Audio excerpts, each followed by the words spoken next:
My father was born in 1899 up west of Ogden in a little town called Taylor.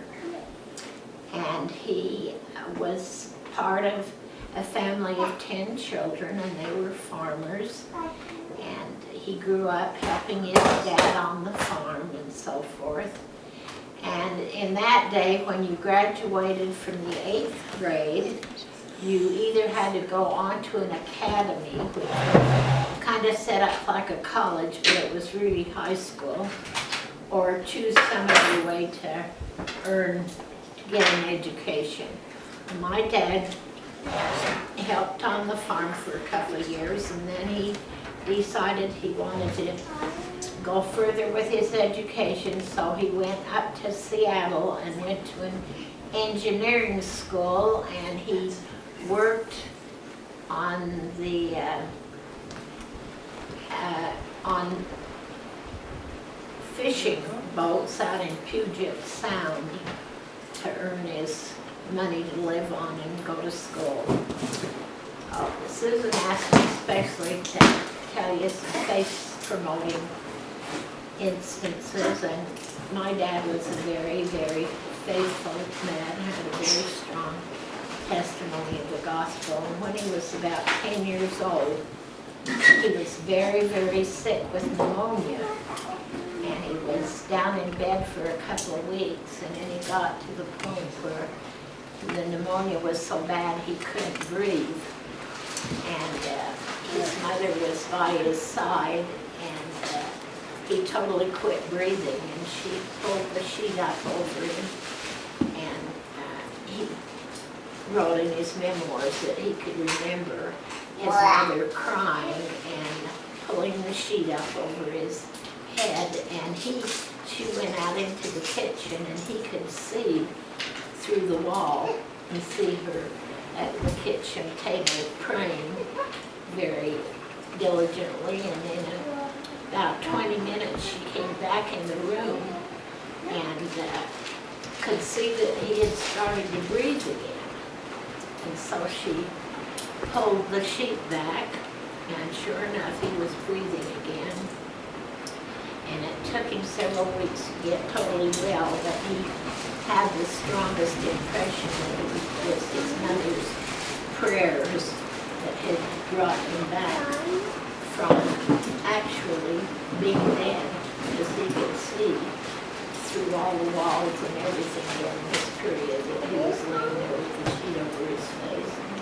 So that was one of the very early things that happened to him. Then when he was on his mission in Mexico, they went to proselyte, and they knocked on the door, and a lady that was in her late 60s opened the door and greeted them with open arms. And she told them the story that she had had a dream a few nights before that 2 young men knocked at her door, one short and blonde and one tall and dark. And my dad was the tall one and his companion was the short one. She recognized him in her dream and had them come in, and within a week she asked to be baptized. And in the next 6 months, it ended up that 5 generations of her family were baptized into the church. And they became leaders in the branch, and my dad kept track of them for a lot of years. And they were still very, very active in the church. My mother was raised in a family of 10 in a farming community. She was the youngest of 10. And she sang in, she had a beautiful singing voice, and when she was younger, she sang in a lot of groups and quartets, and she played the organ in their ward. But I remember her most.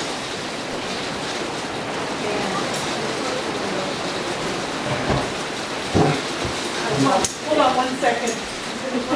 maybe we'll be able to see Did you that. guys hear? Did you guys hear what she's saying? Yeah, we have to hear. Emma, can you hear what Grandma's saying? Pay attention. I remember this because I was married and I was expecting Julie at that time, and my mother had been quite older in her later years. And she was very, very ill. They found that it was, she had ruptured appendix. And when they operated, the doctor was so concerned because if you know anything about ruptured appendix, then the infection from the appendix goes all through your body. And my father gave her a priesthood blessing, and she was gradually getting better, and after she recovered, she told me that her mother had come to her. Of course, her mother had been dead for 20, 30 years, but her mother came to her and said, "Come and go with me, and we'll be away from all this." And mother looked at her and said, "No, Bud," that's what she called my husband. She said, "Bud needs me. Even if I have pain, I have to stay." And so she did recover from that. She said she knew that it was the priesthood blessing that opened the way for her mother to come. And her mother evidently was commissioned to tell her that she could leave this earth and go home right then if she wanted to. And she was never really well ever again. I could go on because they had a very busy life. One interesting thing I'll tell you is when my father was on his mission down in Mexico, they tracked out that fellow who had a huge ranch, just huge. I'll just hold that for a minute. Susan, you need to go in and turn the light off for some because it's turned off with that light. I find going there and I know we can't see.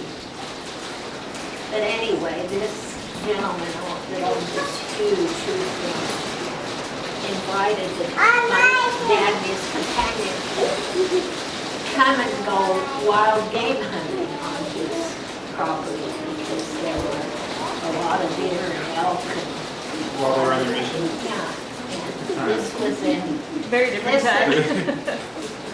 this was in 1918, because my dad was called when he was 19. Anyway, and so they went to their mission president and told him about the invitation and asked his permission to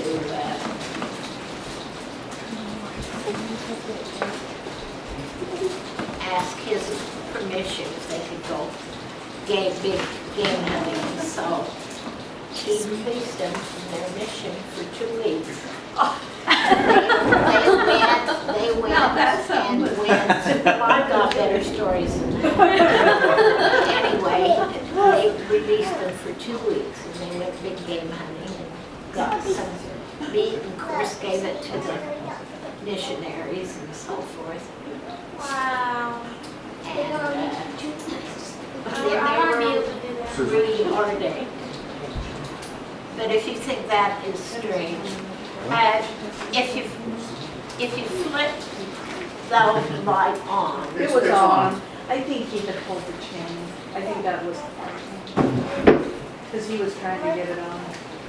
anyway, when you say that, when my husband was in the mission field in New England, and Dilworth Young was his mission president, and there was a fellow from Salt Lake that his girlfriend that he was engaged to had come to Boston to go to dietitian school, but he'd been out about about a year when she came back there, and she had sent him back his ring and broken the engagement. And she was partially engaged, or there was an understanding between she and a Catholic fellow.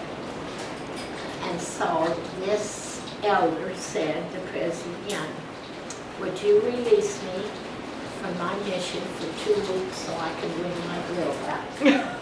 And he So did. he did, he released him, and he Things was were a on little his, different back then. yes, they were. I bet you What's so could tell some funny? stories No, about how I don't know different anything things about were. that, no. Well, no, I don't mean that necessarily. But anyway, he came back and was set apart again as a missionary and finished his mission. Wow. Oh my God. Boy, if any missionary asked to do that today, They say just go on home. go on home. They're Don't more, come they're back. more fish in the sea. Well, you Well, were you know what? I don't think any of us knows everything that goes on in all the missions in the world. Well, And that's I'm true. sure there are certain things that we would shake our head at now if we knew exactly what went on. I think they're a little more careful now. Well, it's a different world now, they have to be stricter. Well, when you mentioned about your mother. They're using iPads now. Dream, Facebook. It kind of reminds me of my grandmother. When she was young, her father heard about the Book of Mormon, and he tried to find one. Never could. When my grandmother was married and had 6 children and finally got divorced because he was so terrible, she was in this home and somebody knocked on the door and said, we want to tell you about a church. And she said, or about